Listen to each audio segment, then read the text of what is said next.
All right, we got to see more from Abdul Carter here. We saw a little bit in the first preseason game, definitely showed some flashes, but we got to see a decent amount of snaps, and I got to be honest, he looked awesome. He was great in this game. So let's talk about it, maybe one or two nitpicks, but for the most part, he really showed why he went third overall. Let's get into it. Starting off with just a simple play, tight end going to be blocking him one-on-one. As you see, that's not going to go too well for a tight end. Gets bumped back, so you're already doing a good job of kind of helping move that line of scrimmage backwards, making it tougher for the running back if he does go in that area. But also, really good awareness from Abdul Carter. He's going to show off really good awareness here as well. Watch him be able to still come in and help make the tackle on top of it. I really think that his power is something that was often overlooked in college. Like, he does have really good power. Obviously, the speed is kind of what he's known for, and he would often rely on it because he's so good at it.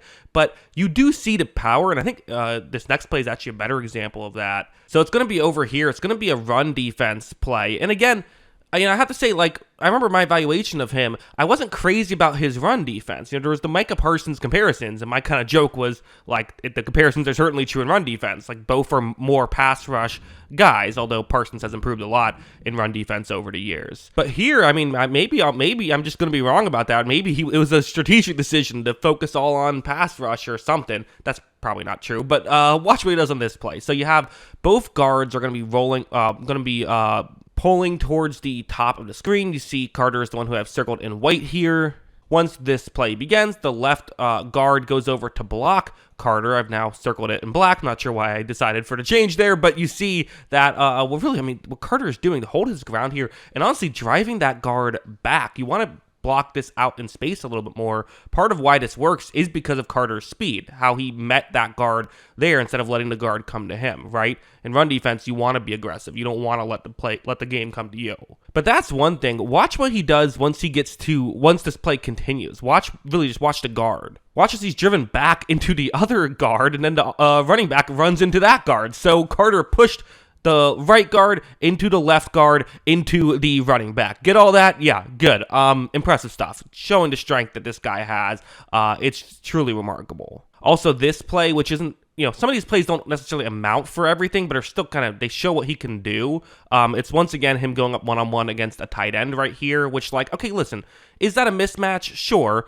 But also, you're going to go up one-on-one against tight ends, at times. Like, that's kind of how this works, right? When this play begins, you see pretty quickly, really, it's going to be his left hand that he's going to use here. I think the hands is another thing that he's really good at. Watch him drive that tight end over. Now, there was other players, but honestly, he still had a pretty big impact in this play, even if you're not going to get credit for a tackle or anything like that, because he tied up some of those other players. They weren't able to go out and make the blocks that they wanted to make. Carter was able to, help them out by getting around his first block initially. Sometimes that's all you need to do.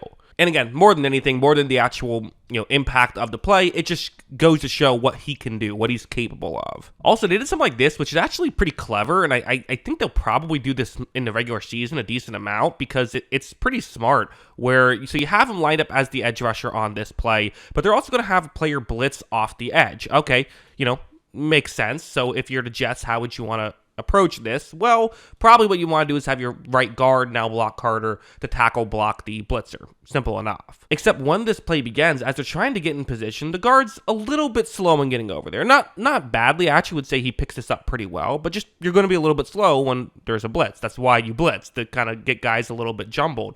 Usually it's no big deal. You're in position now, so you should be good. But what Carter is also doing is, for one thing, he has so much speed, he's further along than you would usually have an edge rusher be at this point. And for another thing, he has his right arm and he's putting it underneath the arm of the guard. Again, he's using his hands and his arms to his benefit. Watch how he then yanks it up, is able to get through, and he would have, good thing for the quarterback, he was able to get rid of that ball quickly, or he would have been in trouble. That was, really good play by Carter, and again, it shows that he can win in several different ways, right? He's a versatile player, which is definitely what you want when you have three really good edge rushers and can only play two at a time. So maybe you can do other things. They experimented with him a couple plays as an off-ball linebacker, which I thought was interesting. I want him on the edge, but it was just kind of interesting to see. Maybe they'll play him in other snaps here and there. Also, this play, this is a bad play by the Jets. I don't know what else to say really exactly in this situation, but you see him off the edge. He's going to be completely unblocked, so that's what's worth noting. I actually think it's possible this was intentional, that they were supposed to leave him unblocked with the idea that you then quickly throw it to the halfback for a screen. I believe that's what they're trying to do. Anyway, you see right here, so, at this point, he is unblocked. There is a potential window to make this throw. Quarterback taking some time to try and let it develop. And you kind of have two options if you're Carter and you realize you're unblocked. A, maybe this is a genuine screw-up. Get to the quarterback as quickly as possible. B, this probably isn't a genuine screw-up, although in this case it might have actually been. But sometimes it isn't. Make sure that you look for a screen and try and get in the way of that. Or C, maybe it's a screen, but you can still try and get to the quarterback and blow it up that way. He's going to go with C, and he's going to succeed. Again, the athleticism to get there as quickly as he can, the speed to get there as quickly as he can. It's impressive stuff there from Abdul Carter, even if, yes, this was a easier situation. You're not often going to have those situations where you're completely unblocked, but ultimately it's, it's still a good play by Carter. Still a very good play by Carter. Okay, I promised nitpicks. Really, it's just the one nitpick.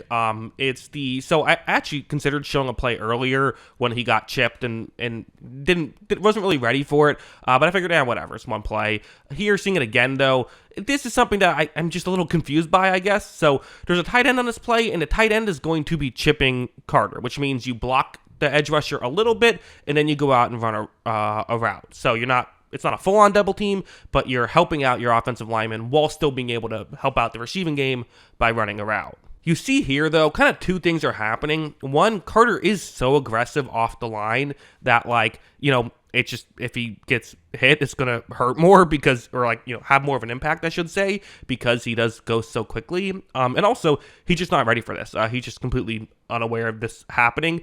You're going to get chipped. Especially if you're playing as well as he's been playing in this game, you're going to start to see this stuff. You have to kind of have your head on a swivel. You have to be aware of this type of thing. Watch as, he gets rocked on that play, and the offensive lineman takes another shot at him, because that's what guys are going to do. In the NFL, if you're on the ground and you're a star player, they're going to try and wear you out. It's not dirty. They don't want to injure you. They want to wear you out, right? Because this was a third down, incomplete, they punted. But if this was first down, well, Carter's probably going to have to take a breather.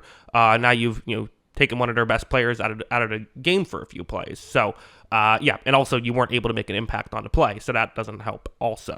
So got to be aware of that stuff. But again, if your takeaway from this is, he has things to improve upon, that's not untrue, but there was some impressive stuff here from Abdul Carter. And I was, listen, I thought that he should have gone third overall. I thought that was the right decision.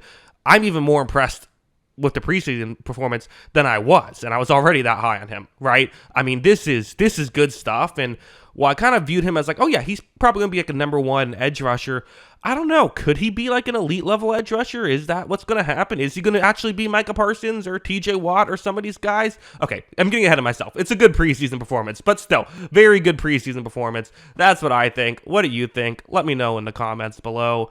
Always love hearing from you, and of course, as always, thanks for watching.